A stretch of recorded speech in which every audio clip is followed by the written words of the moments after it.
Students, I am BL Chaudhary, team botany CLC Sikar. हाँ भाई, तो आज स्वागत है आपका लेक्चर नंबर 78 में। और प्रीवियस लेक्चर में बेटा मैंने आपको जो टॉपिक का डिस्कशन किया था, स्टार्ट कर दिया था अपने सेकंड टॉपिक जो NCERT का है, और उसका आपका हेडिंग था sexual reproduction in flowering plant, यानी बेटा पुष्पी पादपों में लैंगिक जनन। तो आप देख सकते हैं sexual reproduction in flowering plant, Pushpi पादपों में लैंगिक जनन, यानी इसके लिए अपन और इस संदर्भ में लें अपन तो आवर्त बीजी एंजियोस्पर्म, आवर्त बीजी एंजियोस्पर्म, आवर्त बीजी पादपों में लैंगिक जनन।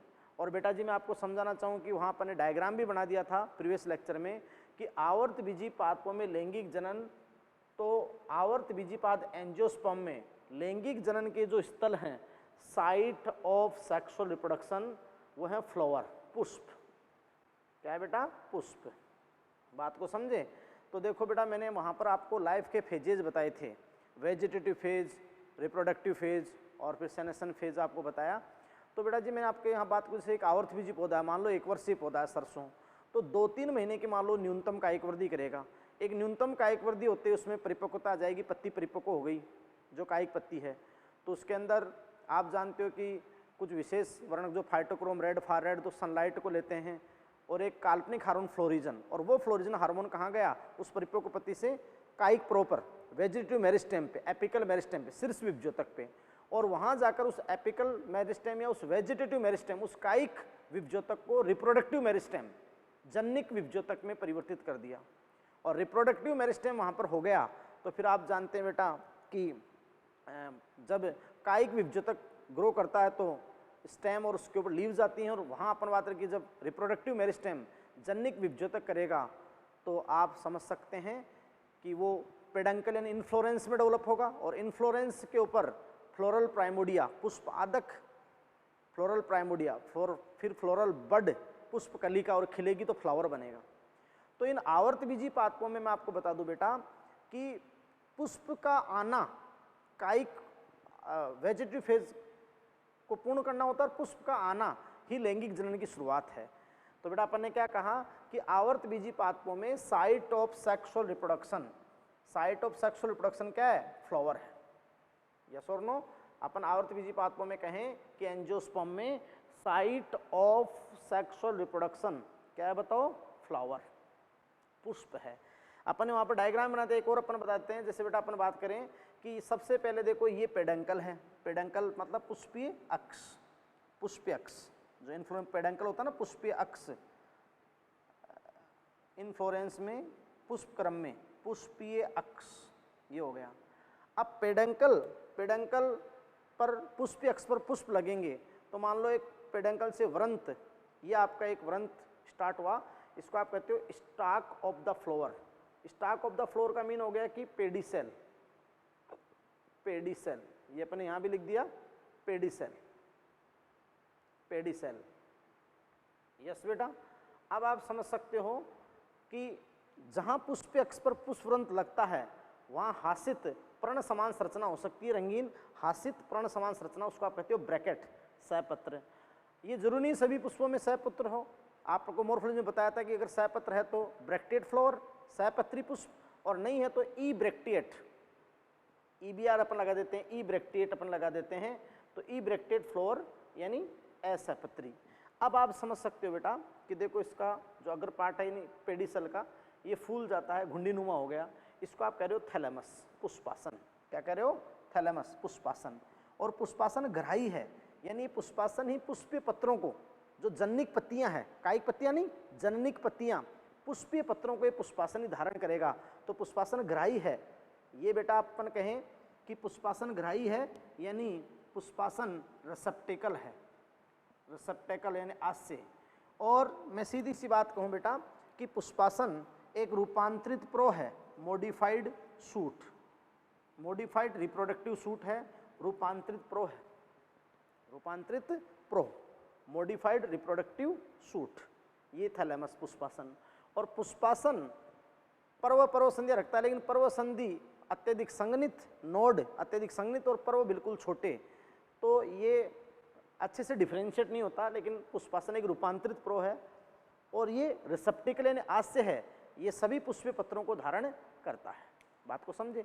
अब देखो प्रथम पर्व संधि से फर्स्ट पुष्पीय प्रण, प्रथम पर्व संधि से कैलिक्स बाह्य दल पुंज, और उसकी इकाई क्या है? सेपल, बाह्य दल सेपल, है ना। तो सबसे पहला पुष्पीय पत्र आपका होता है कैलिक्स यानी बाह्य दल पुंज, इकाई है सेपल, बाह्य दल। बात को समझे।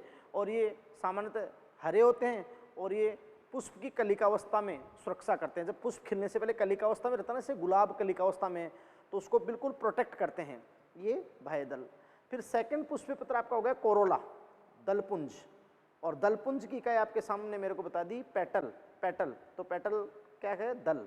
और आप जानते हो कि ये दल कैसे होते हैं? रंगीन होते हैं, और रंगीन होते हैं, आकर्षक होते हैं, जिनमें जंतुओं के द्वारा परागण होता है, तो ये कीटों को आकर्षित करने के लिए होते हैं, इसलिए सहायक हैं, है ना बेटा। इसलिए अपन कहते हैं कि कैलिक्स और कोरोला दोनों को मिलाकर अपन कहते हैं एसेसरी रिप्रोडक्टिव ऑर्गन, यानी सहायक जनन अंग कहते हैं। यस बेटा। उसके बाद में देखो जो थर्ड पार्ट आपका स्टार्ट होता है, ये थर्ड फ्लोरल वूल, तीसरा पुष्पीय पत्र है एंड्रोसियम। एंड्रोसियम होता है पुमंग, और पुमंग की इकाई क्या है बेटा? यूनिट क्या? स्टेमन। स्टेमन को आपने क्या कह दिया? पुंकेसर। यस बेटा। और ये एंड्रोसियम जो होता है वो male sex organ of flower है, male sex organ of flower. Yes बेटा। तो male sex organ of flower है, और आपको मैंने कह दिया कि यूनिट या सिंगल मेल सेक्स ऑर्गन क्या है? पुंकेसर है, स्टेमन है, और ये mail sex organ of flower है एंड्रोसियम। यस बेटा। अब आप समझ सकते हैं कि ये मेल सेक्स ऑर्गन है एंड्रोसियम, तो इसकी का मेन पार्ट है एंथर। एंथर में जो बीजाणुजन उत्तक होगा एंथर में, वो होगा साइट ऑफ माइक्रोस्पोरोजेनेसिस। वहां बेटा लघु बीजाणुजनन के स्थल हैं। एंथर लघु बीजाणुजनन के स्थल हैं। अब बेटा यहाँ लघु बीजाणुजनन हो रहा है और ये पुष्पीय पत्र है, पत्ती के समान संरचना है, तो इस स्टेमन को अपन किसके तुल्य कहेंगे? माइक्रोस्पोरोफिल। यानी ये किसके तुल्य है? लघु बीजाणु प्रण के तुल्य है, लघु बीजाणु प्रण के तुल्य है क्या?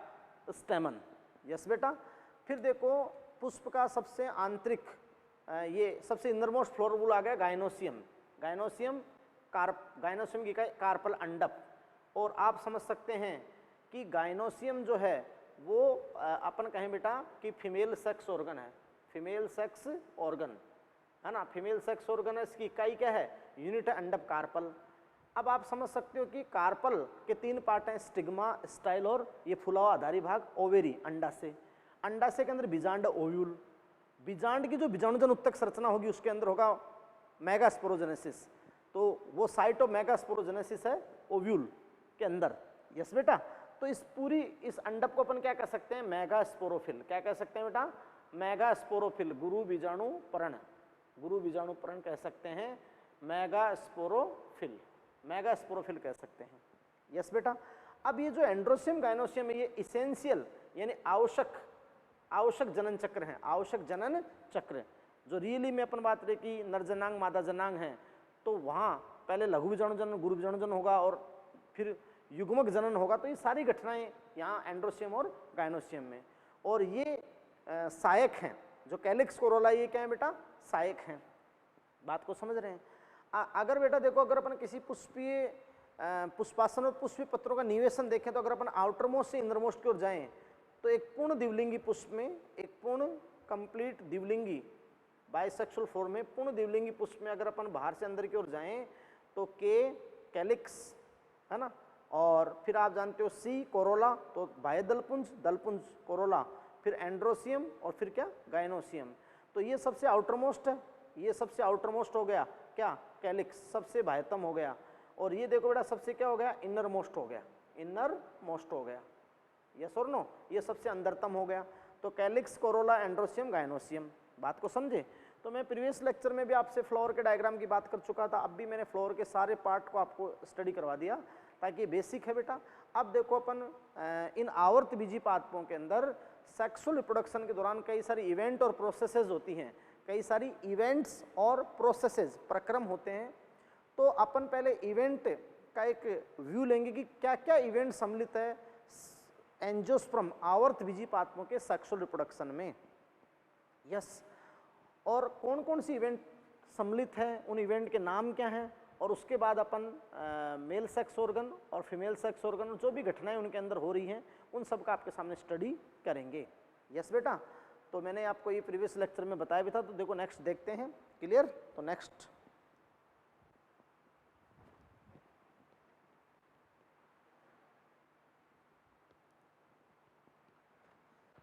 अब बेटा देखो अपन बात कर रहे हैं सेक्सुअल रिप्रोडक्शन फ्लोरिंग प्लांट में, पुष्पी पात्रों में लैंगिक जनन में।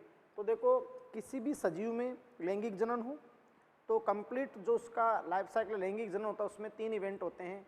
3 इवेंट्स होती हैं, प्री फर्टिलाइजेशन इवेंट, फर्टिलाइजेशन और फर्टिलाइजेशन के बाद पोस्ट फर्टिलाइजेशन।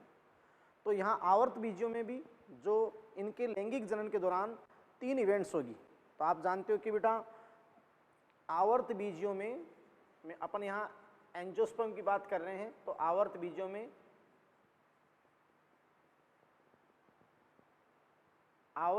में लैंगिक जनन प्रक्रम निम्न 3 घटनाओं आवर्त बीजी पादपों में बेटा जी अपना लैंगिक जनन प्रक्रम को सामान्यतः निम्न 3 घटनाओं में विभक्त किया गया है। यानी बेटा जो पुष्पी पादप हैं, एंजियोस्पर्म हैं, इनका जो कंप्लीट सेक्सुअल रिप्रोडक्शन है, लैंगिक जनन प्रक्रम है, उसको 3 इवेंट में डिफाइन किया गया, 3 इवेंट में विभक्त किया गया है। अब बेटा देखो जो 3 इवेंट हैं वो क्या क्या हैं, तो मैं आपको बात करना चाहता हूं कि बेटा जो 3 इवेंट्स हैं वो क्या क्या हैं। तो फर्स्ट ऑफ ऑल आपको एक इवेंट पे ध्यान देना है, फर्स्ट इवेंट है, और फर्स्ट इवेंट है pre fertilisation event. Pre fertilisation event, pre fertilisation event का मीन होता है बेटा कि निषेचन पूर्व घटनाएं, निषेचन से पहले की घटनाएं, तो ये आपकी होती है प्री फर्टिलाइजेशन इवेंट। अब बेटा जी आप ध्यान दें कि देखो सबसे पहले लैंगिक जनन के लिए पौधे का वेजिटेटिव फेज पूरा होना चाहिए, यानी एक न्यूनतम कायिक वृद्धि। वही बात मान लो सरसों का पौधा 1 वर्षीय पौधा है तो 2-3 महीने की न्यूनतम कायिक वृद्धि, न्यूनतम कायिक वृद्धि हो गई। और कैसे ना कैसे अपन बात रहा कि वो संरचनात्मक और कई सारे हार्मोनल परिवर्तनों के दौरान आप जानते हो कि उसके ऊपर पुष्प आ गया, फ्लोरल प्राइमोडिया पुष्प का उद्भवन हो रहा है, उसके साथ ही लैंगिक जनन स्टार्ट हो गया। तो पहले लैंगिक जनन की पहली इवेंट स्टार्ट होगी निषेचन पूर्व घटनाएं, यानी प्री फर्टिलाइजेशन इवेंट, निषेचन पूर्व घटनाएं। अब देखो बेटा मैं आपको बता दूं इन पुष्पी पादपों के अंदर जो इनकी पुष्प है, लैंगिक जनन के स्थल हैं, उनके अंदर जो नर जनांग मादा जनांग है, उनके अंदर जो बीजाणुद्भिद संरचनाएं हैं, तो बीजाणुद्भिद संरचनाओं में सबसे पहली इवेंट जो वहाँ स्टार्ट होगी वो आपका बेटा इसमें क्या क्या सम्मिलित होगी निषेचन पूर्व घटनाओं में, तो वो आपकी होगी स्पोरोजेनेसिस। स्पोरोजेनेसिस, ये स्पोरोजेनेसिस क्या होता है, बीजाणु जनन क्या होता है, बीजाणु जनन, स्पोरोजेनेसिस। स्पोरोजेनेसिस होता है बेटा कि जो स्पोरजिनस टिश्यू होता है, बीजाणु जन उत्तक होता है, उसमें से बीजाणु मात्र कोशिकाएं बनती है और वो मियोसिस में जाती है, undergo meiosis, reduction division, meiotic division, अर्धसूत्री विभाजन होता है। तो उस दौरान हैप्लॉइड स्पोर बनते हैं, हैप्लॉइड स्पोर। तो हैप्लॉइड स्पोर निर्माण की प्रक्रम को आप कहते हो बीजाणु जनन, स्पोरोजेनेसिस। अब तुम जानते हो कि पूरे के पूरे आवर्तबीजी भाई जिम्नोस्पर्म और एंजियोस्पर्म, यानी पूरे के पूरे अनावर्तबीजी और आवर्तबीजी हेटेरोस्पोरस बेटा विषम बीजाणुक हैं। तो 2 टाइप की अभी आपके सामने 2 टाइप की बीजाणु प्रणी आई थी, माइक्रोस्पोरोफिल स्टेमन बताएंगे आगे दोबारा भी, और मेगास्पोरोफिल। अब माइक्रोस्पोरोफिल का जो एंथर वहाँ की माइक्रोस्पोरोफिल का यानी एंथर वहाँ की जो बीजाणुद्भिद संरचना है उससे माइक्रोस्पोरोजेनेसिस, और मेगास्पोरोफिल की जो बीजाणुद्भिद संरचना है वहाँ मेगास्पोरोजेनेसिस। तो ये स्पोरोजेनेसिस भी 2 फॉर्म में आपके है आगे, यानी अपन कहें बेटा कि माइक्रोस्पोरोजेनेसिस, माइक्रोस्पोरोजेनेसिस यानी लघु बीजाणु जनन, लघु बीजाणु जनन, लघु बीजाणु जनन। यस बेटा जी, ये सारे इवेंट पढ़ेंगे अपन आगे विस्तृत रूप से, लेकिन आपको एक प्रारूप बता रहा हूँ, दिमाग में आपके एक मैप बन जाए कि अपन को किस वे में कंटिन्यू स्टडी करनी है। यस, तो स्पोरोजेनेसिस एक प्रक्रम होगा किसमें, निषेचन पहले घटना में, निषेचन पूर्व घटनाओं में स्पोरोजेनेसिस। और वो आप जानते हो कि 2 इवेंट आपके हो गए, यानी मेगा स्पोरोजेनेसिस, मतलब यहाँ आपकी 2 हो गई, माइक्रोस्पोरोजेनेसिस एंड मेगा स्पोरोजेनेसिस। तो लघु बीजाणु जनन और गुरु बीजाणु जनन, बात को समझे। अब बेटा तुम जानते हो कि स्पोरोजेनेसिस प्रोसेस के द्वारा, स्पोरोजेनेसिस प्रोसेस के द्वारा आपके पास में अगुणित स्पोर बन जाएंगे। द्विगुणित बीजाणु संरचनाओं से अगुणित स्पोर का बनना, अगुणित हैप्लोइड स्पोर बन जाएंगे स्पोरोजेनेसिस के द्वारा। माइक्रोस्पोर लघु बीजाणु और मेगास्पोर गुरु बीजाणु। बोलो फिर लघु बीजाणु क्या बनाता है, नरयुग्मक, नरयुग्मोद्भिद, और गुरु बीजाणु क्या बनाता है, मादा युग्मोद्भिद। तो नेक्स्ट जो इवेंट होगी वो भी प्री फर्टिलाइजेशन, यही इवेंट है, इसी में इवेंट है, वो आपकी है गैमेटोजेनेसिस, गैमेटोजेनेसिस। तो first of all upon study करेंगे अबाउट स्पोरोजेनेसिस, देन गैमेटोजेनेसिस। इसको अपन बोलते हैं युग्मक जनन, युग्मक जनन। बोलो बेटा। और इसमें भी वही 2 फॉर्म कि माइक्रोस्पोर से माइक्रोगैमेटोजेनेसिस, माइक्रोगैमेटोजेनेसिस, और फिर अपन बात बढ़ा कि मेगास्पोर से मेगा गैमेटोजेनेसिस, मेगा गैमेटोजेनेसिस। तो ये आप जानते हो कि लघु युग्मक जनन और गुरु युग्मक जनन। तो लघु बीजाणु से नरयुग्मोद्भिद और गुरु बीजाणु से मादा युग्मोद्भिद। बात को समझे कि नहीं समझे। तो वो गैमेटोजेनेसिस के द्वारा गैमेटोफाइट बन जाएंगे। गैमेटोजेनेसिस के द्वारा क्या बन जाएगा बेटा, गैमेटोफाइट। यानी आप जानते हो कि मेल गैमेटोफाइट, नर युग्मोद्भिद, मेल गैमेटोफाइट, नर युग्मोद्भिद, और यहाँ फीमेल गैमेटोफाइट यानी मादा युग्मोद्भिद। बोलो बोलो यस। तो ये पूरा देखो बेटा, आपको मैं एक मैप बना देता हूँ कि आपको पूरे चैप्टर में पढ़ना क्या क्या है। तो ये आपकी होगी pre fertilisation event, pre fertilisation event. और प्री फर्टिलाइजेशन इवेंट में स्पोरोजेनेसिस, गैमेटोजेनेसिस। यस बेटा। और फिर एक इवेंट और होती है प्री फर्टिलाइजेशन में, तो जब ये तैयार हो जाते हैं मेल गैमेटोफाइट, फीमेल गैमेटोफाइट, तो आप जानते हो ट्रांसफर होता ना पोलन ग्रेन का, पोलिनेशन, सॉरी। तो यहाँ पर आपकी हो जाएगी पोलिनेशन। पोलिनेशन बोले तो क्या, परागण, है ना, यानी वो परागकणों का वर्तिकाग्र पे स्थानांतरण। तो ये आपका हो जाएगा क्या, पोलिनेशन। तो ये सारी इवेंट किसमें सम्मिलित होगी बेटा, प्री फर्टिलाइजेशन इवेंट, यानी निषेचन पूर्व घटनाएं, जिसमें आपको मैंने स्ट्रक्चर यानी इन सेक्स ऑर्गन की जो स्ट्रक्चर है, संरचना है, और अंदर जो प्रोसेसेस यानी जो अंदर प्रक्रम हो रहे हैं, उन सब के बारे में आपको मैंने जानकारी दी। यानी बेटा प्री फर्टिलाइजेशन इवेंट यानी आवर्त बीजी पादपों के लैंगिक जनन निम्न को 3 घटनाओं में विभक्त किया गया है, या 3 घटनाओं में संपन्न होता है। फर्स्ट घटना है प्री फर्टिलाइजेशन इवेंट, निषेचन पूर्व घटना, स्ट्रक्चर और प्रोसेसेस, उसमें क्या संरचनाएं और प्रक्रम होते हैं। तो बेटा स्पोरोजेनेसिस बीजाणु जनन, द्विगुणित बीजाणुद्भिद उत्तक के अंदर, मियोसिस के द्वारा अगुणित बीजाणुओं का बनना, स्पोरोजेनेसिस हो गया। ये 2 माइक्रोस्पोरोजेनेसिस, नरजनांग में मेगा स्पोरोजेनेसिस। बात को समझे। और आप समझ रहे हैं बेटा कि माइक्रोस्पोरोजेनेसिस माइक्रोस्पोरोफिल में, मेगा स्पोरोजेनेसिस मेगा स्पोरोफिल में, और जब लघु बीजाणु और गुरु बीजाणु बन जाएंगे, है ना, तो फिर गैमेटोजेनेसिस। तो गैमेटोजेनेसिस से माइक्रो गैमेटोजेनेसिस मेल गैमेटोफाइट बन जाएगा, मेगा गैमेटोजेनेसिस फीमेल गैमेटोफाइट बन जाएगा, बन गया। और फिर एक प्रोसेस होगी जो सबसे इंपॉर्टेंट है, पोलिनेशन, कि pollen grain and male gametophyte का फीमेल वर्तिकाग्र पर, स्टिग्मा पर ट्रांसफर। तो आप समझ रहे हैं कि पोलिनेशन। तो ये घटनाएं किसमें आई बेटा, प्री फर्टिलाइजेशन इवेंट में। किसमें आई बताओ, प्री फर्टिलाइजेशन इवेंट में। बोलो भी, बोलो सीक्वेंस में समझ में। और ये अपन सारा विस्तृत रूप से पढ़ेंगे। ये मैं आपके सामने एक प्रारूप बना रहा हूँ, एक आरेख बना रहा हूँ। फिर देखो बेटा अपन सेकंड इवेंट की बात करते हैं। तो सेकंड इवेंट यहाँ पर है फर्टिलाइजेशन, निषेचन, फर्टिलाइजेशन। तो जनरली आप जानते हो कि फर्टिलाइजेशन को आप क्या कहते हो, फर्टिलाइजेशन को आप कहते हो सिनगेमी, सिनगेमी। तो आप ये अच्छे से जानते हो कि लैंगिक जनन का मतलब ही क्या है, 2 युग्मकों का फ्यूजन, 2 गैमेट का फ्यूजन, एक नर और एक मादा। तो वो फर्टिलाइजेशन सिनगेमी, जिसके द्वारा जायगोट बनता है।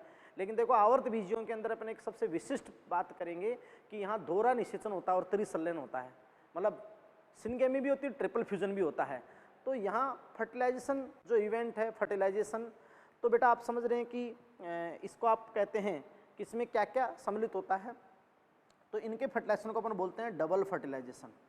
डबल फर्टिलाइजेशन, दोहरा निषेचन। दोहरा निषेचन क्यों बोलेंगे कि इनके निषेचन में 2 इवेंट सम्मिलित होगी, और वो 2 इवेंट आपकी होगी बेटा, एक तो ट्रू सिनगेमी, ट्रू सिनगेमी, एक तो वास्तव में सिनगेमी है ना, मीन आपका फर्टिलाइजेशन। जो ट्रू फर्टिलाइजेशन है सत्य निषेचन है, जिसमें एक नर युग्मक मादा युग्मक से क्या होता है, संलयित होता है, यानी आपका सिनगेमी, ट्रू सिनगेमी फर्टिलाइजेशन, जिसका रिजल्ट क्या होगा, जाइगोट बन जाएगा, है ना, जाइगोट युग्मनज बन जाएगा। 2n वापस से 2n युग्मनज, जो बीजाणुद्भिद की पहली कोशिका होती है, प्रथम कोशिका, बीजाणुद्भिद पीढ़ी की, स्पोरोफिटिक पीढ़ी की फर्स्ट सेल होती है, जाइगोट बन गया। ये लो जी, ट्रू सिनगेमी फर्टिलाइजेशन। और एक इवेंट इसमें और होती है ट्रिपल फ्यूजन, ऐसे निषेचन ट्रिपल फ्यूजन, वो बताएंगे आगे कि एक नरयुग्मक और 2 ध्रुवीय केंद्रक होते हैं ना। तो ट्रिपल फ्यूजन का रिजल्ट आपका होगा PEN, प्राइमरी एंडोस्पर्म न्यूक्लियस, प्राथमिक भ्रूणपोष केंद्रक बनेगा, प्राथमिक भ्रूणपोष केंद्रक। यस, तो फर्स्ट इवेंट आपकी होगी बेटा pre fertilisation event, second event आपकी होगी फर्टिलाइजेशन और सिनगेमी। यस, ये 2 इवेंट हो गई। अब थर्ड इवेंट है कि फर्टिलाइजेशन होने के बाद ये जो स्ट्रक्चर बन गई जाइगोट और प्राथमिक भ्रूणपोष केंद्रक, तो इनसे आगे किन चीज़ों का डेवलपमेंट होगा, तो वो आपका आएगा, कौन सी इवेंट होगी, थर्ड इवेंट। और थर्ड इवेंट आपकी क्या होगी, post fertilisation events, post fertilisation event. और बेटा जी मैं आपको बता दूं कि जो पोस्ट फर्टिलाइजेशन इवेंट है, निषेचन पश्च घटनाएं, निषेचन पश्च घटनाएं।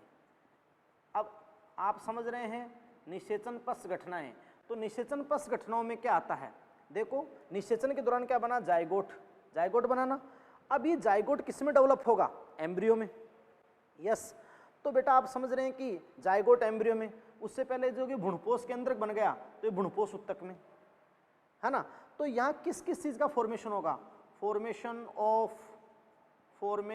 ऑफ एंडोस्पर्म, एंडोस्पर्म टिश्यू यानी भ्रूणपोष उत्तक, एंडोस्पर्म टिश्यू भ्रूणपोष उत्तक का फॉर्मेशन होगा इससे, भ्रूणपोष केंद्रक से। जाइगोट से formation of embryo, formation of embryo, और एम्ब्रियो का डेवलपमेंट हो जाएगा, भ्रूण का डेवलपमेंट हो जाएगा, फॉर्मेशन ऑफ एम्ब्रियो। बात को समझ रहे हैं। और फिर आप जानते हो कि जब इनसाइड निषेचन हो जाता है और जाइगोट से एम्ब्रियो बनता है, तो ओव्यूल बीजांड बीज बनाता है, सीड, और ओवेरी क्या बनाती है, फ्रूट। तो development of seed fruit, development, या यहां पर ने दिया development of endosperm tissue, development of embryo और डेवलपमेंट ऑफ सीड, बीज और फ्रूट, बीज और फल का विकास, बीज और फल का विकास। तो ये एक पूरा प्रक्रम चलेगा और आराम से, बिल्कुल बिल्कुल बिल्कुल आराम से। अभी आप गांव में हो या अपने जहाँ भी कस्बे में हो या शहर में हो, यस, इधर उधर आपने मतलब एग्रीकल्चर देखा है, तो बिल्कुल अपने दिमाग में इवेंट को लाओ। मान लो एक वर्षीय पौधा है और वो मस्टर्ड प्लांट है सरसों का, पहले उसके अंदर 2-3 महीने की वेजिटेटिव ग्रोथ होती है। अभी तो खरीफ का टाइम चल रहा है, आप ले सकते हो कोई दाल का पौधा ले सकते हो, मूंग मोठ या बाजरा ले सकते हो, लेकिन रबी की में अपन सरसों ले सकते हो, इजीली समझ जाओगे। तो मान लो 1 वर्षीय पौधा लिया आपने सरसों का, 2-3 महीने तक उसकी कायिक वृद्धि हुई, बीज से प्रांकुर से प्रव, मूलांकुर से मूल, और कायिक वृद्धि हुई, शाखा पत्ती, पत्ती परिपक्व हो गई 2-3 महीने, पत्ती परिपक्व हुई तो मैंने बता दिया उद्दीपन वाला, और वो संरचनात्मक और हार्मोनल परिवर्तन, तो आप जानते हो पुष्पन हो गया। तो सरसों में आपने पुष्पन, पहले इनिशियल पुष्प आदक, फिर कलिका और फिर पुष्पन होता हुआ आपने देखा होगा। उसमें आप अच्छे से देख सकते हो कि भाई दल क्या है, पुमंग क्या है, जायंग क्या है। फिर उस सरसों के पौधे पर आप ध्यान से दिमाग लगाया करो कि उसके अंदर जो जन्नांग थे उनकी बीजाणु भी संरचना थी, उनके अंदर बीजाणु जनन हो गया, लघु बीजाणु गुरु बीजाणु बन गए, नर युग्मक कोद्भिद मादा युग्मोद्भिद बन गए, पोलिनेशन हो गया। फिर आप देखते हो कि फली आ जाती है सरसों की, तो निषेचन हो गया तो जायगोट से एम्ब्रियो और सीड फ्रूट डेवलप हो गया, फिर वो पौधा जीर्णता में चला जाता है, क्योंकि 1 वर्ष ही है तो एक सीजन में लाइफ के तीनों फेज करने हैं, वेजिटेटिव, रिप्रोडक्टिव और जीर्णता वाला सेनेशन फेज। बात को समझे? तो मैं ऐसे कहता हूँ कि जो आवर्त बीजी पौधे हैं इनका जो कंप्लीट एक सेक्सुअल रिप्रोडक्शन होता है, लैंगिक जनन होता है, ये लैंगिक जनन को 3 इवेंट में व्यक्त किया गया, 3 इवेंट में इनको बांटा गया है। पहली इवेंट आपके सामने प्री फर्टिलाइजेशन इवेंट, निषेचन पूर्व घटनाएं। निषेचन पूर्व घटनाएं मैंने आपको बता दी, स्पोरोजेनेसिस और गैमेटोजेनेसिस, यानी बीजाणु जनन और युग्मक जनन। फिर आप जानते हो कि फर्टिलाइजेशन सिनगेमी, निषेचन या सिनगेमी, तो डबल फर्टिलाइजेशन यहाँ होता है। ट्रू सिनगेमी जो सत्य होता है, जनरेटिव जिससे जायगोट बनता है, और एक ट्रिपल फ्यूजन होता है यहाँ पर पीएन जिससे प्राथमिक भ्रूणपोष केंद्रक बनता है। और फिर पोस्ट फर्टिलाइजेशन, निषेचन होने के बाद निषेचन के जो रिजल्ट आए थे जायगोट और प्राइमरी एंडोस्पर्म न्यूक्लियस, तो बेटा जो रिजल्ट आए थे उसी से एंडोस्पर्म न्यूक्लियस यानी भ्रूणपोष केंद्रक से भ्रूणपोष उत्तक, जायगोट से एम्ब्रियो का डेवलपमेंट होता है, ओव्यूल से सीड का और ओवेरी से फ्रूट का डेवलपमेंट होता है। निषेचन के पश्चात आप मोरफोलॉजी में पढ़ सकते हो कि आफ्टर फर्टिलाइजेशन निषेचन के उपरांत परिपक्व बीजांड बीज है और परिपक्व अंडाशय क्या है? फल है। यस बेटा। तो देखो अपन यहाँ इस टॉपिक को स्टार्ट करेंगे तो सबसे पहले अपन स्टार्ट करेंगे कि आवर्त बीजी पौधों के अंदर लैंगिक जनन के स्थल पुष्प हैं, तो पुष्प का सबसे पहले नरजनांग पुमंग स्टार्ट करेंगे। तो पुमंग स्टार्ट करेंगे तो उसमें सबसे पहले निषेचन पूर्व घटना, यानी उस पुमंग के अंदर नरजनांग है ना, तो उनकी इकाई पुंकेसर है ना, उसको आपने लघु बीजाणु प्रण बोला था ना, तो क्या होगी? स्पोरोजेनेसिस घटाएं क्या होगी? माइक्रोस्पोरोजेनेसिस। माइक्रोस्पोरोजेनेसिस के बाद क्या होगी? माइक्रोगैमेटोजेनेसिस। तो लघु बीजाणु जनन, लघु बीजाणु बन जाएगा, पराकण बन जाएगा, तो नरिगमोद्भिद बन गया। बोलो, तो नरिगमोद्भिद विकास पढ़ेंगे। फिर अपन फीमेल सेक्स ऑर्गन स्टार्ट करेंगे, गाइनोसियम, कार्पल, मेगास्पोरोफिल। तो पहले ये इवेंट पढ़ेंगे मेगास्पोरोजेनेसिस, फिर गुरु बीजाणु बन गया और गुरु बीजाणु से मेगा गैमेटोजेनेसिस, तो मादा युग्मोद्भिद बन जाएगा। फिर अपन एक इवेंट पढ़ेंगे पोलिनेशन, परागण, तो ट्रांसफर कर देंगे, पोलिनेशन कर देंगे। फिर पोलन ट्यूब बनेगी, है ना, अंदर जाएगी फीमेल गैमेटोफाइट के अंदर, तो क्या हो जाएगा? Fertilisation, syngamy. तो इन आवर्त बीजों में सबसे इंपॉर्टेंट अपन दोहरा निषेचन, त्रिसलन पढ़ेंगे। और फिर निषेचन होने के बाद जायगोट से एम्ब्रियो, तो एम्ब्रियोजेनेसिस, भ्रूण का बनना, एंडोस्पर्म टिश्यू का बनना, ओव्यूल से सीड का बनना, बीज का बनना और फल का बनना। तो ये सारा प्रारूप आया कि नहीं आया? बोलो, बात को समझे। अब सबसे पहले अपन एक इवेंट लेंगे प्री फर्टिलाइजेशन। तो प्री फर्टिलाइजेशन में अपन मेल सेक्स ऑर्गन का पूरा इवेंट पढ़ लेंगे, फीमेल का पूरा पढ़ लेंगे, और अपन स्पोर के बाद गैमेटोजेनेसिस के द्वारा गैमेटोफाइट के अंदर गैमेट्स होंगे, गैमेटोफाइट्स के अंदर क्या होंगे? गैमेट, वो बना लेंगे अपन। और फिर अपन एक इवेंट पढ़ेंगे क्या? पोलिनेशन, परागण। और उसके बाद अपन बात करेंगे डबल फर्टिलाइजेशन और ट्रिपल फ्यूजन, और बाद अपन बात करेंगे पोस्ट फर्टिलाइजेशन इवेंट्स। बोलो यस और नो, क्लियर है? तो ये एक पूरा चैप्टर का मैंने आपको प्रारूप दे दिया। अब अपन चैप्टर की एक एक इवेंट को स्ट्रक्चर, प्रोसेस, क्या संरचना है, क्या प्रोसेस है डेवलपमेंट का, क्या प्रोडक्ट बनता है, कैसे सारी प्रोसेस हो रहे हैं, ये सारा अपन स्टडी करते हैं बेटा। तो नेक्स्ट आप देखिए।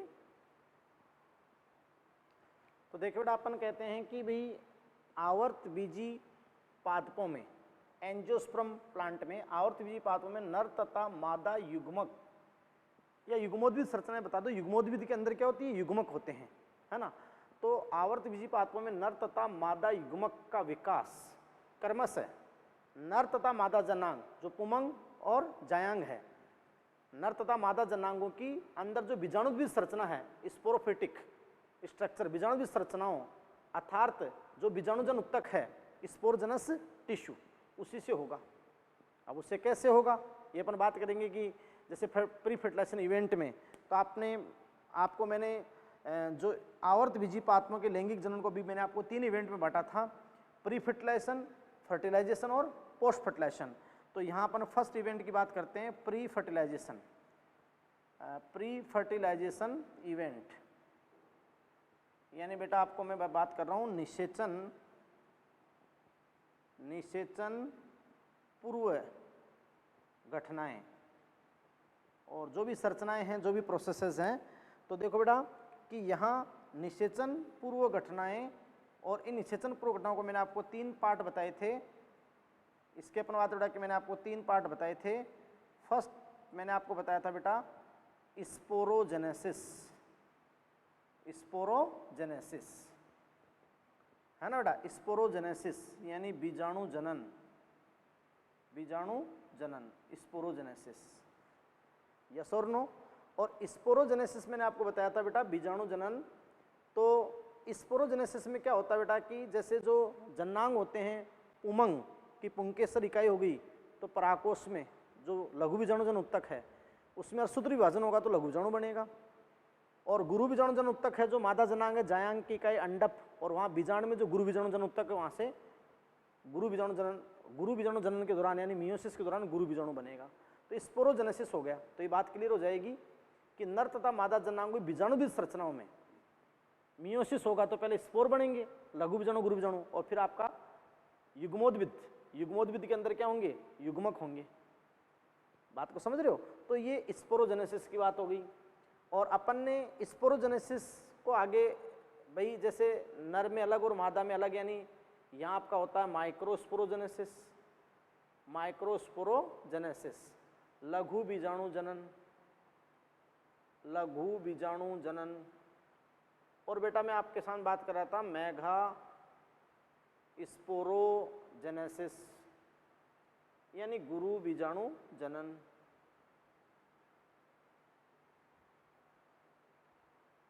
और बेटा क्या होता है स्पोरोजेनेसिस में? स्पोरोजेनेसिस के अंदर क्या होता है बेटा जी? सीधी सी बात है कि बीजाणुद्भिद उत्तक से, जो 2n है, बीजाणुद्भिद उत्तक से स्पोरोजेनस टिश्यू से जो सेक्स ऑर्गन के अंदर है उन लैंगिक जनन अंगों के अंदर आएगा, भी सारी बातें बताएंगे। तो बीजाणु जनन उत्तक से मियोसिस द्वारा यानी अर्धसूत्री विभाजन द्वारा, मियोसिस द्वारा अगुणित बीजाणुओं का निर्माण, अगुणित बीजाणुओं का विकास कह दो आप, अगुणित बीजाणुओं का विकास। और ये आपके हैप्लॉइड स्पोर ही हैं। ये जो मेगा स्पोरोजेनेसिस से आपका बनेगा, सॉरी माइक्रोस्पोरोजेनेसिस से बनेगा माइक्रोस्पोर लघु बीजाणु, है ना, और मेगा स्पोरोजेनेसिस से आपका बनेगा मेगा स्पोर गुरु बीजाणु। ये आपके अगुणित स्पोर ही हैं। तो ये आपका हो गया स्पोरोजेनेसिस। फिर स्पोरोजेनेसिस हो जाएगा तो फिर आपका इसी में मैंने आपको सेकंड आपको बताया था बेटा क्या कि गैमेटोजेनेसिस, गैमेटोजेनेसिस मतलब युग्मक जनन, गैमेटोजेनेसिस। अब आप जानते हो कि लघु बीजाणु से नरयुग्मोद्भिद का विकास होगा और गुरु बीजाणु से मादा युग्मोद्भिद का। तो गैमेटोजेनेसिस क्या होता है बेटा? गैमेटोजेनेसिस की बात करूं मैं आपके सामने तो अगुणित बीजाणुओं से जो हैप्लॉइड स्पोर हैं, ये लघु बीजाणु, ये हैप्लॉइड स्पोर है लघु बीजाणु और ये गुरु बीजाणु। तो आप भी समझ सकते हो कि अगुणित बीजाणु से यानी लघु बीजाणु से नरयुग्मोद्भिद और गुरु बीजाणु से मादा युग्मोद्भिद। तो यहाँ अपन कहेंगे कि गैमेटोजेनेसिस भी दो बात आपकी हो जाएगी, माइक्रो गैमेटोजेनेसिस और mega gametogenesis. Micro gametogenesis, mega gametogenesis, sorry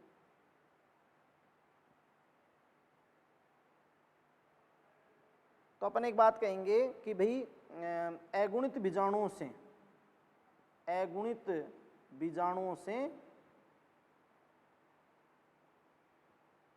युग्मोद्भिद का, युग्मोद्भिद यानी गैमेटोफिट का, युग्मोद्भिद का विकास, अगुणित बीजाणु से युग्मोद्भिद का विकास, है ना।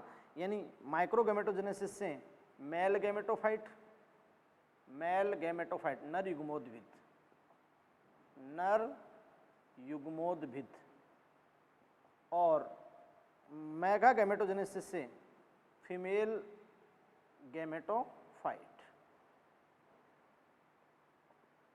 यानी बेटा मादा युग्मोद्भिद विकास। तो अगुणित बीजाणुओं से किसका विकास?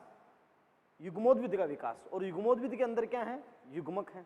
युग्मोद्भिद के अंदर क्या है? युग्मक। तो अपने बात करते ना कि आवर्त बीजीपातों में नर तथा मादा का विकास क्रमशः नर तथा मादा जनांगों बीजाणुद्भिद संरचनाओं से, बीजाणुजन उत्तक से, बीजाणुजन उत्तक से होता है। मतलब पहले बीजाणुजन उत्तक से स्पोरोजेनेसिस होगा, मियोसिस होगा, स्पोरिक मियोसिस, अर्धसूत्री विभाजन, स्पोरिक मियोसिस, तो माइक्रोस्पोर और मेगास्पोर, और फिर उनसे गैमेटोजेनेसिस होगा तो माइक्रो गैमेटोजेनेसिस, मेगा गैमेटोजेनेसिस। तो बेटा मेल गैमेटोफाइट, फीमेल गैमेटोफाइट, बन गया या नहीं बन गया? अरे बोलो यस। और फिर आप जानते हो कि जब तैयार हो जाएंगे तो आपका जो इसमें इवेंट है, ये थर्ड इवेंट आपका, ये आपका हो जाएगा पोलिनेशन। पोलिनेशन परागण है ना, पोलिनेशन। और पोलिनेशन का मीन क्या होता है? पोलिनेशन का मीन होता है बेटा कि transfer of pollen grain anther to stigma, transfer of pollen grain anther to stigma, पराग कोश से परागकणों का वर्तिकाग्र पर स्थानांतरण। तो ये अपन पढ़ेंगे। अब बेटा अपन सबसे पहले इसके अंदर अपन डालते हैं जो पहले मेल की घटनाएं, यानी मेल सेक्स ऑर्गन डालेंगे, एंड्रोसियम, उसकी यूनिट क्या है, उसकी मुख्य संरचना क्या है, कहाँ बीजाणुजनन उत्तक है, कहाँ लघु बीजाणुजनन होगा, कैसे नरयुग्मोद्भिद बनेगा, यस। फिर अपन डालेंगे फीमेल सेक्स ऑर्गन, कैसे वहाँ उसकी बीजाणुजनन उत्तक संरचना कहाँ है, कैसे मेगास्पोरोजेनेसिस होगा, कैसे फीमेल गैमेटोफाइट बनेगा। और फिर अपन आएंगे किसके ऊपर? पोलिनेशन पे। तो अब अपना जो एनसीईआरटी के अकॉर्डिंग अपना टॉपिक स्टार्ट करते हैं। नेक्स्ट तो देखिए बेटा जी, सारे इवेंट का पता चला। अभी पहले चैप्टर में भी, फर्स्ट चैप्टर में भी सारे इवेंट बता रखे हैं, इसलिए मैंने कहा ना पहले अपन सेक्सुअल रिप्रोडक्शन फ्लावरिंग प्लांट का स्टडी करेंगे। और बेटा जी एक बात बता दूं, ऑनलाइन स्टडी ऑफलाइन से बेहतर हो सकती है, लेकिन इसका एक पढ़ने का तरीका होता है कि वीडियो को धीरे धीरे चलाएं, पॉज करें, एक एक लाइन नोट्स की लिखें, एनसीईआरटी से मैच करें, एनसीईआरटी की एक एक लाइन पढ़ें, बात को समझे। और फिर अपन बात उठा कि हाँ, और आप ऐसे रफली, मतलब बेवकूफ़ मत रहना कि रफली आपने नोट कर लिया तो 10 दिन बाद में आपको एक भी लाइन याद नहीं रहेगी। इसलिए बेटा बिल्कुल फेयर नोट्स अपन, हम एक एक लाइन क्यों लिख रहे हैं कि आप एक एक लाइन नोट्स की नोट कर लें और डायग्राम के साथ में, और एनसीईआरटी के साथ साथ पढ़ लें। अब वीडियो तो 4-5 दिन लगेगा, तब तक एक बार वीडियो से भी रिवाइज कर लें, लेकिन बाद में वीडियो गायब हो जाएगा तो आप अपनी कॉपी से रिवाइज करें, बात को समझे। बेटा ये आपके लिए गोल्डन पीरियड है, आपको ऑफलाइन से भी ज़्यादा मैटर दिया जा रहा है। तो मैं कहता हूँ कि बहुत अच्छे और भी बच्चों को आप जोड़ें, मतलब मैं कहता हूँ कि आपके लिए बहुत बेस्ट हो सकता है। और आप विद 12th जब आगे आपका एग्जाम होगा तो आप एक टॉप रैंकर बन सकते हैं, बात को समझे, क्योंकि आपका 11th फाउंडेशन तो एक एक लाइन को आपको क्लियर आपके सामने कर रहे हैं, यस। तो देखो बेटा आप अपन स्टार्ट करते हैं कि इन आवर्त बीजी पादपों में सबसे पहले आपने कहा था कि भी पुष्प में पुष्प लैंगिक के स्थल हैं, और अभी मैंने सारी इवेंट बता दी। और आपने कहा था कि 2 तो सहायक चक्र हैं, बाह्यदल और दल। अब अपन 2 आवश्यक हैं, तो पहले अपन नर जननांग पढ़ते हैं, एंड्रोसियम, नर जननांग। और नर जननांग के अंदर जो निषेचन से पहले की इवेंट होती है, मतलब स्पोरोजेनेसिस, तो यहाँ आपका होगा लघु बीजाणु जनन कैसे होगा और कैसे नरयुग्मोद्भिद विकास होगा, तो ये अपन पढ़ेंगे एंड्रोसियम, उमंग में। तो बेटा देखो कि पुष्प के नर जननांग क्या है? एंड्रोसियम, उमंग, एंड्रोसियम, उमंग, यस बेटा। अब आप समझ सकते हो बेटा कि एंड्रोसियम पुष्प के नर जननांग हैं, मेल सेक्स ऑर्गन है, मेल सेक्स ऑर्गन। तो एंड्रोसियम क्या है बेटा? Mail sex organ of flower, mail sex organ of flower, यानी पुष्प के नर जननांग। अब आप समझ सकते हैं कि एंड्रोसियम में कई स्टेमन हो सकते हैं। तो एंड्रोसियम की यूनिट क्या है बेटा? एंड्रोसियम की यूनिट है, इकाई क्या है? यूनिट, इकाई, जो पहले भी बता चुके हैं आपको। एंड्रोसियम की यूनिट है स्टेमन, स्टेमन, पुंकेसर, पुंकेसर, यस बेटा। अब अपन पुंकेसर को क्या कह सकते हैं? सिंगल मेल सेक्स ऑर्गन कह सकते हैं, या फिर यूनिट अपन बात कर सकते हैं। तो यहां अपन कह सकते हैं सिंगल मेल सेक्स ऑर्गन, या एंड्रोसियम की यूनिट, पुमंग की इकाई, ये सिंगल मेल सेक्स ऑर्गन, एकल नर जननांग या पुमंग, पुमंग की इकाई। तो ये आपका क्या हो जाएगा बेटा? स्टेमन, क्या हो जाएगा? स्टेमन, पुंकेसर, यस। अब इस पुंकेसर के कितने भाग हैं? वो कौन सा महत्वपूर्ण भाग है जिसमें बीजाणुजन उत्तक है? वो पूरा बीजाणुजन उत्तक, लेकिन जो जनन में काम में आएगा। तो फिर वहाँ बीजाणु मात्र कोशिकाएं बनेगी, उनमें मियोसिस होगा तो लघु बीजाणु जनन होगा, लघु बीजाणु बनेगा, फिर वहां नरिगमोद्भिद कैसे बनेगा, ये सारी इवेंट अपन पढ़ेंगे। तो देखो पुष्प के नर जनांग आपके क्या है, पुमंग androecium, male sex organ of flower, पुष्प के नर जनांग एंड्रोसियम। यूनिट पुमंग की इकाई क्या है, स्टेमन पुंकेसर। सिंगल मेल सेक्स ऑर्गन, एकल नर जनांग पुमंग की इकाई क्या है, स्टेमन है बेटा। क्या है बताओ, स्टेमन पुंकेसर। अब देखो आवर्त बीजियों और अनावर्त बीजियों में कुछ एनालॉगस शब्द हैं, क्योंकि बेटा यहाँ पर स्टेमन शब्द आ गया, रियली के अंदर तो पुष्पासन से पुष्प पत्र यानी पत्तियां जो सम्मानित होती है, तो तीसरी पर्व संधि से पुमंग जिसकी इकाई पुंकेसर है, तो उसको आप क्या कहते हो, लघु बीजाणु प्रणि तो है। तो ये लघु बीजाणु प्रण का मॉडिफाइड शब्द तो है, लघु बीजाणु प्रण का मॉडिफाइड शब्द ये क्या, स्टेमन। तो कुछ अपन जो एनालॉगस शब्द आपके सामने आते हैं तो उनको अपन अच्छे से पढ़ लेते हैं, तो आप जो सारी बातें आप समझ जाओगे कि जैसे अपन स्टेमन, स्टेमन पुंकेसर, तो ये किसका मॉडिफाइड रूप है, यानी इसको अपन कह सकते हैं माइक्रोस्पोरोफिल, माइक्रोस्पोरोफिल, इसको अपन कह सकते हैं बेटा लघु बीजाणु प्रण, लघु बीजाणु प्रण। अब तुम्हें अच्छे से पता है कि टेरेडोर जिम्नो में आपने सुना है कि जो बीजाणु प्रणय होती है वो क्या धारण करती है, बीजाणु धानियां, और बीजाणु धानी के अंदर तो आपका क्या होगा, बीजाणु जनुतक होगा ना। बात को समझे या नहीं समझे। तो देखो यहाँ स्टेमन जो पुंकेसर होता है, पुंकेसर का तो मुख्य भाग परागकोश होता है, और परागकोश में आपकी होती है परागधानियां। तो अपन स्टेमन के लिए तो मॉडिफाइड रूप जो एडवांस वर्ड यूज करते हैं आवर्त बीजियों के लिए, तो अपन यूज कर सकते हैं पोलन सैक, पोलन सैक परागधानी। ये अपन यहाँ कहते हैं कि ये तो परागधानी होगी, परागधानी। लेकिन आपने वहां पढ़ा था कि ये लघु बीजाणु प्रणय, लघु बीजाणु प्रणय। तो देखो पुंकेसर के तुल्य शब्द क्या हो गया, पुंकेसर के तुल्य शब्द अपने यहाँ कहते हैं कि तुल्य शब्द ये आपका हो गया माइक्रोस्पोरोफिल, लघु बीजाणु प्रणय। अब पुंकेसर का तो मुख्य भाग क्या होता है, परागकोश, तो वहां होती है पोलन सैक परागधानी।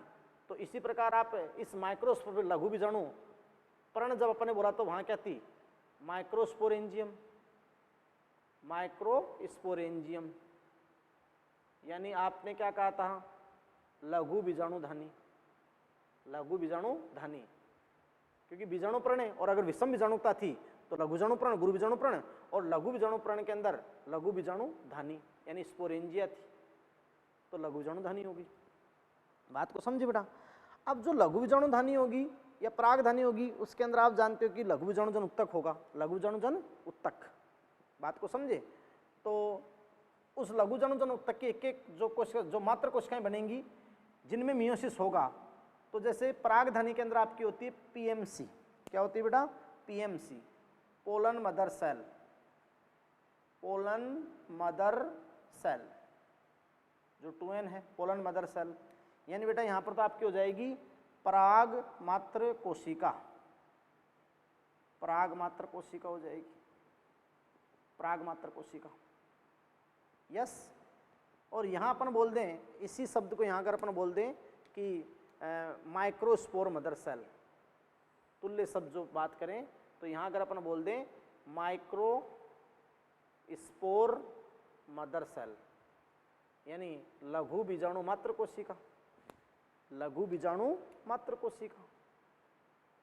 अब बेटा ये लघु बीजाणु मात्र कोशिका है तो ये 2n है, बीजाणु जन उत्तक की कोशिका 2n है, तो अपन ने कहा था ना कि बीजाणु जन उत्तक की कोशिका जो 2n है मात्र कोशिका, उसमें मियोसिस होगा, और मियोसिस होगा, रिडक्शन डिवीजन होगा, मियोसिस यानी meiotic division, reduction division, reduction division होगा। तो आप ही ध्यान दें कि द्विगुणित कोशिका के अंदर मियोसिस होगा, तो एक द्विगुणित कोशिका से 4 अगुणित कोशिकाएं बनती है। अब यहाँ बीजाणु मात्र कोशिका है तो 4 अगुणित स्पोर बनेंगे, 4 अगुणित स्पोर बनेंगे। बेटा क्या बनेंगे, 4 अगुणित स्पोर बनेंगे। तो जो 4 अगुणित स्पोर बनेंगे तो यहाँ पर उसको बोलेंगे माइक्रोस्पोर, माइक्रोस्पोर, यस बेटा। यानी यहाँ पर आपका जो मियोसिस हो रहा है वो किस टाइप का मियोसिस हो रहा है, sporic meiosis, sporic meiosis, sporic meiosis. तो यहाँ आपका बन जाएगा माइक्रोस्पोर, माइक्रोस्पोर, ये लघु बीजाणु, ये अगुणित हो गया लघु बीजाणु, यानी वही माइक्रोस्पोर वर्ड यूज करेंगे, माइक्रोस्पोर, ये लघु बीजाणु, बोलो हाँ ना। तो ये स्पोरोजेनेसिस हो गई ना, एक इवेंट, है ना। अब आप समझ सकते हो कि ये लघु बीजाणु जब आगे माइटोसिस करता है, तो लघु बीजाणु के अंदर आगे माइटोसिस होता है, तो आप जानते हो उसके केंद्र माइटोसिस होता है 2 कोश से 3 कोश के, यानी आपका बनता है पोलन ग्रेन, पोलन ग्रेन। यानी यहाँ तो अपन आवर्त बीजों में अपन यूज करते हैं परागकण, परागकण जो नरिगमोद्विध है, जो नरिगमोद्विध है। और यहाँ अपन बात करते हैं माइक्रोस्पोर, यानी अपन कह देंगे मेल गैमेटोफाइट, मेल गैमेटोफाइट यानी नर युग्मोद्भिद, नर युग्मोद्भिद। तो ये टर्मिनोलॉजी यानी बेटा कुछ भी शब्द आए और कोई भी आए, परागधानी आए चाहे बीजाणु लघु बीजाणुधानी आए, पराग मात्र कोशिका, लघु बीजाणु मात्र कोशिका, लघु बीजाणु लघु बीजाणु, परागकण या नर युग्मोद्भिद, ये सारे आपके तुल्य शब्द हैं जो मैंने आपके सामने क्लियर कर दिए हैं। बात को समझे? कहे तो अपन बात कर रहे हैं एंड्रोसियम, उमंग, तो मेल सेक्स ऑर्गन और फ्लावर, पुष्प के नरजन्नांग। आपको भी एनसीईआरटी में हेडिंग डाल रखी है एंड्रोसियम या स्टेमन पुंकेसर लघु जणुधानी नरजन्नांग। तो एंड्रोसियम पुमंग, male sex organ of flower, पुष्प के नरजन्नांग, इकाई है स्टेमन पुंकेसर, सिंगल मेल सेक्स ऑर्गन एकल नरजन्नांग पुमंग की इकाई, तो ये आपकी क्या होगी स्टेमन पुंकेसर। और ये आपके सामने कुछ तुल्य शब्द हैं, तो मैंने आपके सामने सारे तुल्य शब्दों को क्लियर कर दिया। बात को समझ रहे हो? यस। अब अपन स्टार्ट करेंगे कि भाई जो मेल सेक्स ऑर्गन एंड्रोसियम है उसकी यूनिट क्या है? स्टेमन पुंकेसर। पुंकेसर को आपने क्या वर्ड दे सकते हो? माइक्रोस्पोरोफिल, लघु बीजाणु प्राण। तो उस पुंकेसर की संरचना क्या है, कितने भाग उसमें है ना? तंतु फिलामेंट है, कनेक्टिव योजी है, प्राकोष, तो उसमें कितने भाग हैं, फिर मुख्य भाग कौन सा है, उसकी स्ट्रक्चर क्या है, लेयर्स क्या हैं, और कैसे अंदर बेटा स्पोरोजेनेसिस यानी माइक्रोस्पोरोजेनेसिस होता है, लघु बीजाणु जनन होता है, लघु बीजाणु कैसे बनते हैं, लघु बीजाणु के बाद अपन परागकण की संरचना यानी फिर नर लघु बीजाणु जनन के बाद अपन नर युग्मोद्भिद का विकास, तो वो कैसे होगा। तो आप आगे एनसीईआरटी की रीडिंग लगा सकते हैं, जो आपके पुमंग पुंकेसर या लघु बीजाणु प्रण का एक हेडिंग दे रखा है, तो पूरा नर का आप पूरी आगे रीडिंग लगा सकते हैं। और आगे रीडिंग लगाकर फिर आप वर्ड टू वर्ड वीडियो को देखेंगे तो आपको मजा आ जाएगा। यस और नो बेटा? बात को समझ पा रहे हैं? तो देखो अब अपन बात करते हैं बेटा नेक्स्ट, यानी अपन अब इस पुमंग में पुंकेसर की संरचना के बारे में बात करते हैं। क्लियर?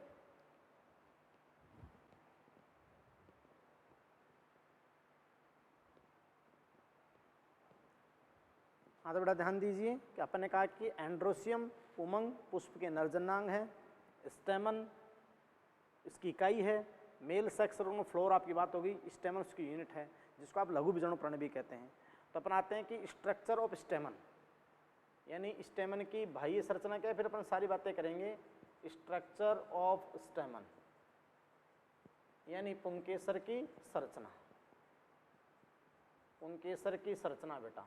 तो देखो अपन एक बात कहते हैं कि अगर एक प्रारूपिक बात करें, एक टिपिकल, तो एक प्रारूपिक पुंकेसर 2 भागों से मिलकर बना होता है। मेन तो 2 पार्ट होते हैं, एक टिपिकल स्टेमन कंसिस्ट 2 पार्ट्स। एक प्रारूपिक पुंकेसर 2 भागों से मिलकर बना होता है बेटा, आपका एनसीईआरटी नहीं बता रखा है। यस। और प्रारूपिक पुंकेसर 2 भागों से मिलकर बना होता है। फर्स्ट पार्ट क्या होता है? एंथर, सबसे इंपॉर्टेंट पार्ट है प्राकोष। ये टर्मिनल बाइलोब्ड स्ट्रक्चर है, टर्मिनल बाइलोब्ड स्ट्रक्चर सबसे महत्वपूर्ण भाग, पुंकेसर का सबसे महत्वपूर्ण भाग वो क्या है बेटा? पराकोष, एंथर। यस। और ये टर्मिनल यानी शीर्ष टर्मिनल बाइलोब्ड स्ट्रक्चर है। जैसे ये आपका एक पुंकेसर है, प्रारूपिक पुंकेसर, इसका फर्स्ट पार्ट आपका ये है एंथर, पराकोष, एंथर, और पराकोष टर्मिनल शीर्षस्थ बाइलोब्ड है, टर्मिनल बाइलोब्ड। यस बेटा। और ये इसका दूरस्थ सिरा है, दूरस्थ सिरा, यानी इसको अपन कहते हैं कि भाई ये इसका दूरस्थ भाग है पुंकेसर का, दूरस्थ भाग डिस्टल, डिस्टल यानी क्या? दूरस्थ हो गया। और तुम जानते हो कि पुंकेसर का वो भाग जो पुष्पासन से अटैच होता है, पुष्पासन से अटैच होता है फिलामेंट, अभी फिलामेंट का टर्मिनल ये हो गया, टर्मिनल बाइलोब्ड, ये तो एंथर हो गया। और ये आपका इस फिलामेंट का हो गया प्रोक्जिमल, प्रोक्जिमल मतलब निकटस्थ, निकटस्थ। क्लियर बेटा। और ये जो तंतु है ये लॉन्ग फिलामेंट पुतंतु, तो पहला पराकोष हो गया टर्मिनल बायलोब्ड स्ट्रक्चर, दूसरा फिलामेंट एक लॉन्ग लंबा सिलेंडर मतलब बेलनाकार या धागेनुमा संरचना है, तो लॉन्ग सिलेंडर लाइक स्ट्रक्चर ये फिलामेंट। और फिलामेंट का जो प्रोक्सिमल पार्ट है निकट सिरा है, ये फिलामेंट का जो निकट सिरा है बेटा वो किससे अटैच होता है, थैलेमस और द पेटल ऑफ फ्लावर। ये थैलेमस, थैलेमस यानी पुष्पासन, थैलेमस और the petal of flower, petal of flower. ये बहुत ही इंपॉर्टेंट लाइन कि भाई इस पुतंतु का दूरस्थ सिरा जो होता है उस पर तो एंथर होता है बायलोब्ड, टर्मिनल बायलोब्ड स्ट्रक्चर, और इसका जो निकट सिरा है प्रोक्सिमल है वो किससे जुड़ा होता है, थैलेमस पुष्पासन और द पेटल ऑफ फ्लावर यानी पुष्पासन या पेटल ऑफ फ्लावर यानी पुष्प के दल से, पुष्प के दल से। बोलो बेटा, ये आपका क्वेश्चन है नीट 2015, नीट 2015 का क्वेश्चन है जो डायरेक्ट एनसीईआरटी की लाइन आई कि the proximal end of filament पुतंतु का निकट सिरा अटैच्ड टू थैलेमस पुष्पासन से जुड़ा होता है या कभी कभी पेटल या टेपल दल या परिदल से। आप जानते हो कि सोलेनेसी में, सोलेनेसी कुल में दलगन पुंकेसर होते हैं, पुंकेसर दलों से जुड़े होते हैं, तो वो तब दे दिया कि थैलेमस और the petal of the flower, है ना। आप अच्छे से देखते हो ना कि जैसे अपन बात रहे कि ये थैलेमस है, तो थैलेमस से ये प्रोक्सिमल निकट सिरा और ये लो दूरस्थ सिरा, ये लो, तो ये थैलेमस से अटैच हो गया, है ना। और कभी कभी क्या होता है, कभी कभी अपन बात रहे कि ये थैलेमस है, थैलेमस से आप जानते हो कि चलो सॉरी ये थैलेमस है और थैलेमस से मान लो कि ये दल है, अब दल है तो दल से ये पुंकेसर जुड़ गया, ये लो, तो ये जो उसका निकट सिरा, निकट सिरा ये तो पुष्पासन से जुड़ गया प्रोक्सिमल एंड तो, और जो डिस्टल दूरस्थ सिरा है ये एंथर है, ये terminal bilobed, terminal bilobed, anther दूरस्थ भाग है, और एंथर ही इस पुंकेसर का सबसे महत्वपूर्ण भाग है। बात को समझ रहे हो। अब बेटा देखो, वैसे अपन बात करें प्रारूपिक पुंकेसर के दो पार्ट आपको एनसीईआरटी ने बता रखे हैं, वैसे अगर अपन जनरल बात करें तो इस पुंकेसर के कितने भाग होते हैं, पुंकेसर के 3 भाग होते हैं, 2 तो मैं नहीं, पुंकेसर के 3 भाग होते हैं। एक तो आपका ये जो बायलोब्ड स्ट्रक्चर है, बायलोब्ड एंथर परागकोश, परागकोश जिसमें 2 लोब हैं, ये 2 लोब है ना, और प्रत्येक लोब थीका है, यस बेटा, तो डायथीकस एंथर परागकोश, और ये आपका ही परागकोश हो गया। बीच में एक बंदे उत्तक होता है, सवन सवन रेसो युक्त या सवन उत्तक बंदे उत्तक आपका होता है, इसको आप बोलते हो कनेक्टिव, इसको आप क्या बोलोगे, कनेक्टिव योजी, कनेक्टिव योजी। तो ये देखो, एक तो हो गया परागकोश, एक आपका हो गया कनेक्टिव योजी, और ये अपन बात करें कि जो पतला वृंतनुमा संरचना होती है ये आपका हो गया फिलामेंट, फिलामेंट पुतंतु, पुतंतु हो गया। तो ये बेटा किसकी स्ट्रक्चर हो गई, पुंकेसर की, और इस पुंकेसर का सबसे महत्वपूर्ण भाग क्या है, परागकोश, यस।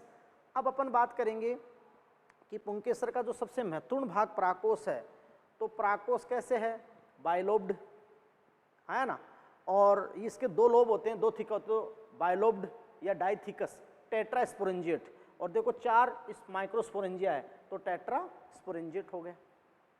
बात को समझ रहे हैं ना आप, यस। तो बेटा जी आप समझ रहे हैं कि ये आपकी सारी बातें हो गई, अपन इसकी कुछ बातें लिख देते हैं, क्लियर। और फिर अपन बात करें बेटा कि कल अपन इसका जो सबसे प्रमुख भाग है एंथर, इसकी टीएस की बात करेंगे नेक्स्ट लेक्चर में, टीएस यानी अनुप्रस्थ काट। तो परागकोश में भित्ति प्रत्यय तो क्या अंदर बीजाणुजन उत्तक होता था, कैसे कैसे स्तर होते हैं, तो परागकोश की संरचना और उसकी उत्पत्ति यानी उत्पत्ति कैसे हुई है ना, वो पढ़ने के बाद अपन लघु बीजाणु जनन पे जाएंगे। किस पे जाएंगे, लघु बीजाणु जनन पे। तो मैं अब कुछ पुंकेसर की बातें बता दूंगा आपको, बात को समझे। अभी अपन बात करते हैं बेटा, इसलिए अपन कहते हैं कि आवर्त बीजियों में, आवर्त बीजियों में मैं आपको बता दूं कि जो एंथर होता है, आवर्त बीजियों में पुंकेसर का सबसे मुख्य भाग क्या है, एंथर, और उसमें कितने लोब होते हैं, 2 लोब होते हैं, बायलोब्ड होते हैं। तो आवर्त बीजों में जो पुंकेसर होता है सामान्यतः वो क्या होता है बेटा, उसको आप बोल दो बाइलोब्ड, बोल दो बाइलोब्ड, और प्रत्येक लोब में 2 स्पोरेंजिया, तो बाइलोब्ड टेट्रा स्पोरेंजिएट बोल दो, बाइलोब्ड टेट्रा स्पोरेंजिएट। ये अपन कहें डाइथीकस,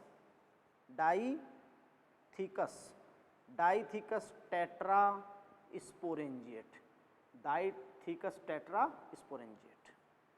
एक मालवेसी कुल के सदस्य होते हैं, आपको बताया होगा मोर्फोलॉजी में कि मालवेसी फैमिली में पराकोष में एक ही लोब होता है, एक थीका होता है, तो मोनोथीकस बायस्पोरेंजिएट होती है, मोनोथीकस बायस्पोरेंजिएट, गुड़हल चाइना रोजवाड़ा। बाकी आप समझ रहे हैं। तो पुंकेसर की आपको संरचना बता दी। अब नेक्स्ट लेक्चर में अपन जो सबसे मुख्य पार्ट है पराकोष, उसकी बात करके अपन फिर इवेंट्स पे जाएंगे। किस पे जाएंगे? इवेंट्स पे। तो अब टॉपिक का मेन चीज स्टार्ट हो चुकी है बेटा।